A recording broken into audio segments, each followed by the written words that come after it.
Marvel's What If is back to answer the age-old question. What if we put all our eggs in the multiverse basket and then everything went sideways? And then we sold you all the scrapped ideas as its own show. Oh, I'm just kidding. The second season of What If returns with 9 brand new episodes, actually asking what would happen if the Marvel Universe was just a little bit different. So today, let's answer the age-old question of what if in a matter of minutes instead of 5 hours. Episode 1 asks, what if Nebula joined the Nova Corps? It's kind of like a big giant intergalactic space force, but this episode is really more about Ronan the Accuser. In this universe, instead of having a dance-off with Star-Lord, Ronan the Accuser killed Thanos and went on to conquer most of the universe instead of just snapping it away. He abandoned Nebula and she was found by Nova Prime, the leader of the Nova Corps. She joined the Corps herself and became basically a Black Op detective. One day, the body of Yondu is found and she's assigned to the case because of her history with him, which is the exact opposite of what real police would do, by the way. But anyway, she finds his arrow. There's some kind of data saved on it, so she goes to her underworld connection, Howard the Duck, to get more information. Korg, our famous rock monster, known for hanging out with Thor and making jokes that just get no laughter whatsoever, realizes it's a data file that has a ton of information on their planet. And as it turns out, some of that data includes codes that can deactivate the shield around their planet, the only thing keeping Ronan out. Since the codes could have been leaked to literally anybody, Nebula decides to break into Nova headquarters and destroy the codes in the main computer itself so they no longer work. She breaks Yanrog, Jude Law from Captain Marvel? Yeah, she breaks him out of jail to help out. He agrees, but in one of the most foreshadowed double crosses ever, he betrays her while she's plugged into the machine and he steals all the codes for himself. But it gets even worse because it's revealed that the entire time he's been working with Nova Prime, and both of them plan to work together to just turn the planet over to Ronan. Nebula confronts Nova Prime, who gives us some very evil monologuing, and then tells all of her henchmen to kill Nebula while she walks away. No. I'm going to leave them alone and not actually witness them dying. I'm just going to assume it all went to plan. What? Nebula manages to make it all the way back to the casino, where she is miraculously restored to full health. Her, Groot, Korg, and of course our master of Quack Fu all suit up to go and stop Nova Prime. Nebula, using Yondu's fin, easily breaks into the headquarters and takes out all the henchmen. But it is too late. Nova Prime already used the codes, deactivated the shield, and Ronan is here. The shield opens, but it immediately closes and crushes Ronan's ship. It turns out Nebula knew she'd be backstabbed at some point, so she just reprogrammed the shield to open a little bit and then crush whatever ship came through, playing right into her hand. Nova Prime tries to escape but ends up falling to her death. The shield finally opens and Nebula gets a good look at the universe, promising to always protect her planet. Maybe instead of coming through the shield, Ronan should have gone through any of the massive plot holes in this story, but for better or worse, that brings us to episode 2. What if Peter Quill attacked Earth's mightiest heroes? So, remember how Yondu was supposed to deliver Peter Quill to his dad, Ego? That living planet that had more girlfriends than Wilt Chamberlain? Well, in our timeline, Yondu raised him as his own kid, but here, he just, delivered the package. Ego trains Peter how to use his celestial powers, and the two set out to conquer the universe. One day, Peter lands on Earth in 1988 and basically says, all your base belong to us, before he draws the attention of S.H.I.E.L.D. Since we're about 20 years and several failed projects away from our Avengers, Peggy Carter and Howard Stark decide to slap together their own Avengers. Do you want ants? Because this is how we get ants. They round up Hank Pym and Bill Foster. Former friends with basically the same skill set. They can grow bigly and not so bigly. And they add on T'Chaka, the current King of Wakanda and the current Black Panther. And they tack on good old Bucky, the Winter Soldier, on loan from the USSR for good measure. They go to Coney Island where Peter is just hanging out, riding rides, playing games. And yes, he does pick up a stuffed raccoon, get it, like Rocket, before he faces our team. But as you may imagine, punching and kicking superpowers tend to do pretty bad against godly superpowers, so the fight goes pretty poor for our heroes until Thor shows up and knocks him out. They put him in the Hulk chamber thing from the Avengers, which I'm honestly not sure how that's supposed to hold him, but Thor does tell us that he has destroyed every other realm. Hank's daughter Hope goes in and talks to Peter, and the two bond over music, before Peter tells her that he hates working for his dad and he really just wanted to get back to Earth this whole time. His end goal has been just to get back to Missouri and resume his life. Now, this is all well and good, but couldn't he have just gone to Earth without, massacring the other 8 realms beforehand? I mean, it's only like millions of people died. No biggie, right? Anyway, Hope lets him go, and now that the Murder Express is on hold, Ego decides, screw it, I'll just go destroy Earth myself. He shows up and attacks our heroes with, mud monster copies of himself. I don't know, I'm getting flashbacks to Rick and Morty here. But while that's going on, Peter goes and visits his mom's grave. What follows is 5 minutes of people just having no idea what's going on. Our heroes attack the Mudmen without really realizing the Ego can just make millions more whenever he wants, and Bucky's in the bushes in Missouri aiming a sniper rifle at Peter, forgetting the fact that he is in fact immortal. Luckily, the smart one, Hank, goes and talks to Peter, and offers to let him join his own family with Hope since his mom is gone. And luckily, Peter accepts. He grabs some of his dad's, seed? Look, I have no other way to put this, I'm sorry. Ego sends, space seeds to his planets to start kicking off the conquering process. Anyway, Peter grabs one, juices up his own powers, and finally destroys Ego. The episode ends with all of our heroes having dinner together, and Bucky beginning to resist his mind control when he sees the happy and loving family all our heroes now have. Over dinner, Thor mentions that even though Ego's energy is destroyed, the planet is still out there somewhere. And that means that technically Ego is still alive. So the group suits up, hops into a ship, and heads into space to finish the job. So, how do we follow up a space adventure and the forming of the Cold War Avengers? With What If Happy Hogan Saved Christmas? Jon Favreau takes a break from hammering out Star Wars projects to return as Happy Hogan, and it's Christmas Eve. He's hanging all the decorations with care, which of course means he's having all the Iron Man suits do it. And wouldn't you know it, Justin Hammer shows up with a bunch of goons to try and steal some Stark tech and some of Bruce Banner's blood. Happy tries to interfere with their plans, and since the Hulk would be a really big problem, he goes and locates the blood first. But in true Happy Hogan fashion, he drops a syringe and injects himself with some of Banner's blood, which slowly transforms him into a Purple Hulk, one limb at a time. With Happy tied up and all the other Avengers busy with various holiday things, like working as shopping mall Santas or putting on Nutcracker ballets, Hammer is able to take over Jarvis and all the Iron Man robots. So it's up to Kat Dennings Darcy to save the day. She is able to get in and access the tower's systems, but she is captured by Hammer. Happy, now fully transformed, busts in and takes care of all the robots. Only for Hammer to summon the Hulkbuster armor, complete with everybody outside thinking it's actually Santa's sleigh, just flying through the night sky. Darcy gets free and goes back to trying to gain control of the tower's systems in the hopes of gaining control of the Hulkbuster. But in the process, she uploads a new AI, replacing Jarvis with Werner, an AI inspired by Werner Herzog. Cool, is that a staircase to nowhere? Yes, it is. Good eye. Instead of doing, well, anything at all, Werner just goes on and on with different philosophical sayings, so it really is up to Happy to save the day. He unlocks his inner anger and actually really gets the upper hand before all the Avengers show up and think he's the bad guy. They fight him only for Darcy to show up and tell him that it's actually Happy. And with the press of just one button, Iron Man disables the Hulkbuster, Hammer is sent back to jail, and Christmas is saved. Yay! Alright, game face is on. We're back to serious mode. And we're answering the question, what if Tony Stark crash landed into the Grandmaster? We flash back to Avengers 1 to the point where Tony was carrying the rocket and threw it into a space portal. But this time, instead of landing back on Earth, he crash lands on Sakaar, the planet that is ruled by Jeff Goldblum. Goldblum and Discount RDJ riff off each other for a little bit, before it's revealed that Iron Man, known on this world as Metal Mojo Man, yeah, seriously, is somewhat famous on this world, as he actually landed in the future, and his and the Avengers' victory over Thanos and the Chitauri is pretty well known throughout the universe. Trying to capitalize on his newfound celebrity, the Grandmaster invites him to a party to watch one of his death races, which Tony finds to be a little bit barbaric. You know, because it is. Grandmaster releases a monster to try and cause even more havoc, and Tony tries to intervene, but pieces of his armor either don't work or are just straight up missing, so he's honestly not much help. Luckily, Gamora shows up and kills the monster, leaving Iron Man for her. She was sent by Thanos to avenge his loss in New York, only for Gamora to end up getting enslaved by Grandmaster. Oh, and Korg's here too for even more jokes. Hey, did you know there's crickets on alien planets? I didn't either until he told his first joke. The three escape and Tony recruits Valkyrie, and then builds a brand new suit of armor before challenging Grandmaster to a race for ownership of Sakaar. The Grandmaster cheats and gets a head start while racers are being destroyed left and right. Now this is pod racing.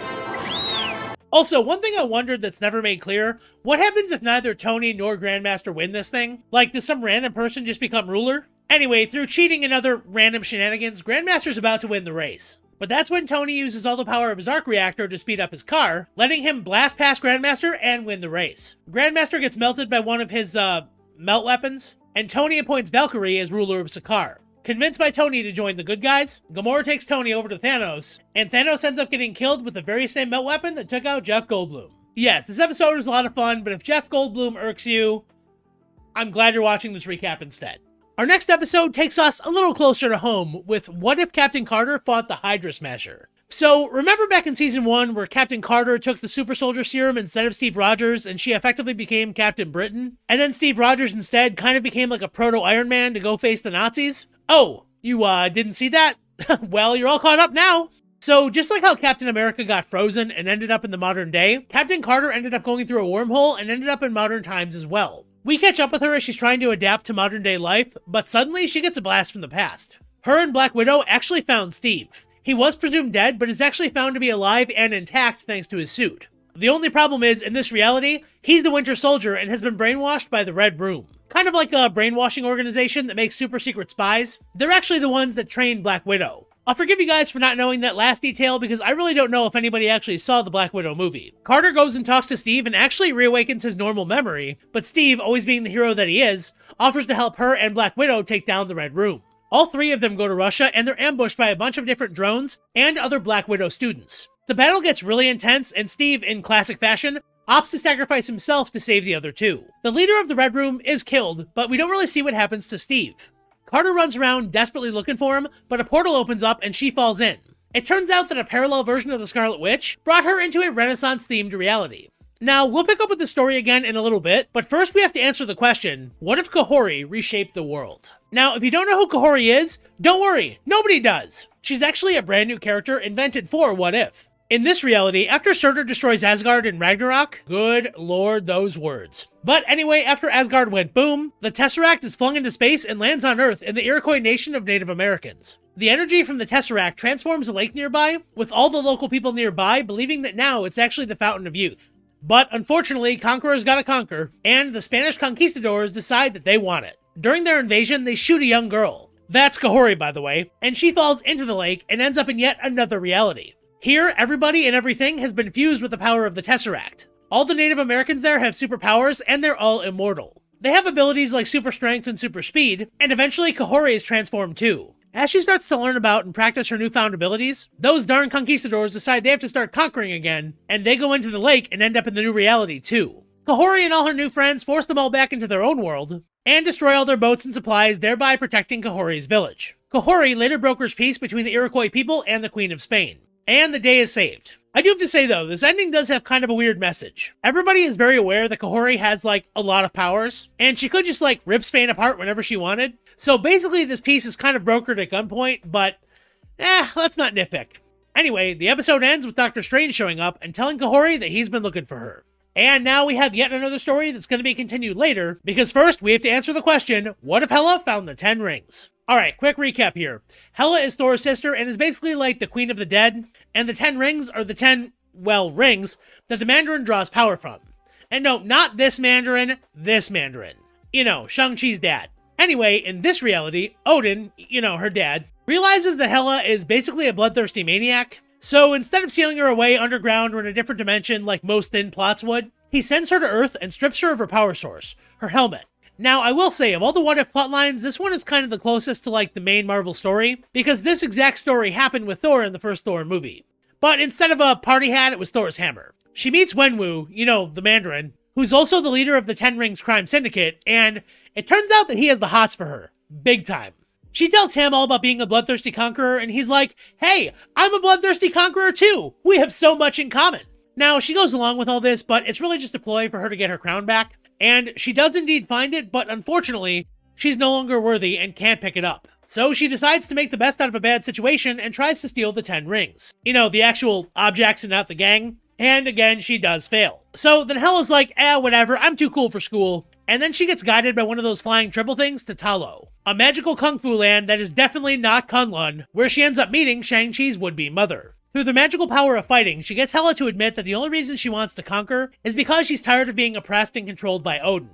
Now, this is a great revelation, but it doesn't really do much for the, I don't know, several million people killed in her advances, but I guess it's a start. She trains Hela in the art of magical butt whoop, but Odin, being an overprotective dad, senses a rise in her powers and goes to Earth to try and stop her, only to run into Wenwu. The two fight and Hela actually joins in, regaining her worthiness and restoring all of her powers. Her outfit becomes white, so we know she's definitely a good guy now, and Odin decides that she's ready to lead and surrenders the throne of Asgard to her. And you know, she's still pretty aggressive and stuff, but I guess the white outfit really is one hell of a resume. Hela and the 10 Rings end up combining forces to make an intergalactic force dedicated to bringing peace to the 9 realms. And this is all well and good, but Wenwu didn't seem like he ever wanted to actually stop conquering, so maybe he just did it for love? Who knows? And one other issue while we're on the subject. This episode is called What If Hela Found the 10 Rings? She didn't do this. Wenwu had the rings the entire time. So maybe did they mean the gang? Cause she didn't really find them either. She found Wenwu.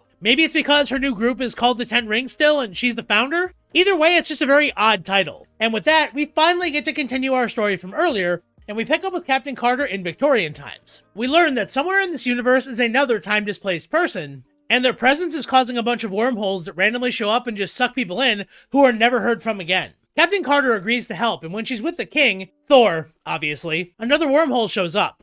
And even though Captain Carter is able to save Loki, the queen, Hela, is gobbled up. Now, naturally, since Carter is an intelligent and rational woman, she must be a witch, and the entire thing is blamed on her. Never mind the fact there's an actual witch, like, right there. Oh, and by the way, lots of other Marvel folks here too. Nick Fury is Thor's military advisor. Scarlet Witch, who we talked about, is basically Merlin. And Happy Hogan is, also here. Complete with a ridiculous mustache, and for some reason, the ability to transform into Purple Hulk. Oh yeah, also, you know how Hela was queen? Well, I was curious and looked into it, and it's really not all that common for brothers and sisters to be kings and queens. So, did we have, like, a Game of Thrones thing going on here? Look, Marvel, do you want a superpowered Joffrey? Because this is how you get a superpowered Joffrey. Anyway, Captain Carter's now on the run, but she still always wants to do what's right, so she figures she's going to need some technology to track down these wormholes. She goes to a local inventor, who is Tony Stark, who says he can build a device to track the wormholes, but he would need the King's Scepter to power it. And in case you were wondering, Thor's scepter is the one from the first Avengers movie. You know, the one that Loki had. So in order to get it, Carter goes and rounds up this universe's version of Robin Hood. And you probably guessed it, it's Steve Rogers, complete with Merry Men of Bucky Barnes and Ant-Man. Carter and Cap share a moment talking about how they lost each other in their respective universes before storming the castle. Since things with the wormholes are just getting even worse, Scarlet Witch and Nick Fury offer to help, and they are able to take the Time Stone out of the scepter. And by the way, it was the Mind Stone in the Avengers movie, not the Time Stone. But, multiverse shenanigans, you can do whatever you want. But the stone from the scepter is used to power up an Iron Man-style gauntlet, and it reveals Cap to be the time traveler and the source of the wormholes. See, when this Captain America fought his version of Thanos, one of his mini arm shields accidentally hit the Time Stone on Thanos' gauntlet, and he got sent back in time. He landed in this reality with no memory. And since Robin Hood always gets all the girls, that seemed like a pretty good identity to go with, I suppose. He and Carter share another very touching moment before she sends him back to his own time using the gauntlet. With Carter wondering what to do now, Doctor Strange shows up. And that takes us into our next episode, which, in a stunning display of competence, is actually the continuation of this story. The two sit down for a drink, and Strange conjures up some single malt whiskey for Carter to sip on, and he asks for her help. You see, he's been playing real-life Pokemon, capturing and collecting universe-ending threats that are found throughout the multiverse, and one escaped. He sends her to a North Dakota where Hydra won, and yes, it is complete with a Red Skull Mount Rushmore, and it turns out that the universe ender that escaped is Kahhori from earlier. Hey, when you saw Doctor Strange a minute ago, did you notice that his eyes were a bit more sunken in than normal? And his cape was a little more Dracula-like? Yeah, he's the bad guy. This version of Doctor Strange's girlfriend actually died, and he absorbed a ton of magic trying to bring her back, which resulted in the destruction of his entire universe. But he built a massive machine to bring his universe back, and he plans to power it by feeding it all of those universe-ending threats. Now, admittedly, this is definitely a crazy plan, but, I mean, he is cleaning up the multiverse. I mean, Dexter was a monster, but he killed other serial killers. I don't know, do you think this is a bad thing? Let me know in the comments. Anyway, Carter says he's going way too far, and has himself become a threat.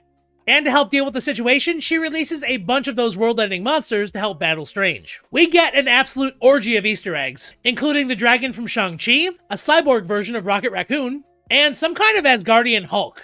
There's also a lot of people here that have no business being world-ending threats, like, whatsoever. See here, that's one of the Dark Elves from Thor 2. For God's sakes, they were led by the Ninth Doctor, and they still got their asses kicked. Either way, Carter and Kahhori try and get to Strange's machine, but are stopped by Thanos, who is, well, Thanos snapped away by Killmonger wearing a suit of armor containing all the Infinity Stones. Now, this seems like a really big threat, but Kahhori just teleports him out of his armor, and then Captain Carter combines all the Infinity Stones with her own armor, giving her all their power. But you're gonna see real soon that this kind of doesn't matter. The two engage Doctor Strange, and Carter, with the power of all 6 Infinity Stones, decides that the best plan of action is just to throw her shield at Doctor Strange, and when that doesn't work, to try again. This goes on for an obscene amount of time, and eventually Strange and Carter just attack each other with giant armies of clones. Eventually, as a last-ditch effort, Doctor Strange sends Carter into an illusion where she's back in World War II. She's with Steve again, and she does want to stay, but she knows it's all an illusion. She busts out and finally uses the Infinity Stones to power up her punches, and she just pummels Doctor Strange to a pulp.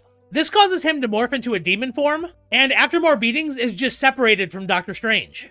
It turns out that his grief from losing his girlfriend and then, his entire universe, actually became a real personal demon and just took him over. It uses all of their combined magic to try and put all the Easter eggs into the machine, but Kahhori and Carter combine all their powers and just send them all home. but not before they give them a ton of weapons to fight with, including Mjolnir and Hela's helmet. An epic fight commences, and Doctor Strange and his demon are knocked into the machine, activating it. After a brilliant flash, we see that the Watcher has saved Captain Carter. He sent Kahhori back to her universe and grabbed Carter, because when Doctor Strange fell into the machine, he did recreate his own lost universe, except he was never born into it. So, was the issue before with the machine just like, Doctor Strange was power hungry, so that would have been the problem?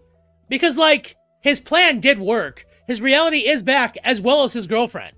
And frankly, it didn't really seem to cause any issues for the rest of the multiverse. Everything is kind of back the way it was with little issue. But the Watcher now tells Carter that the multiverse is safe, and he will take her back to her reality. But Carter, being awesome, asks the Watcher if they can take the long way home, and they go on a sightseeing tour of all the realities of the multiverse.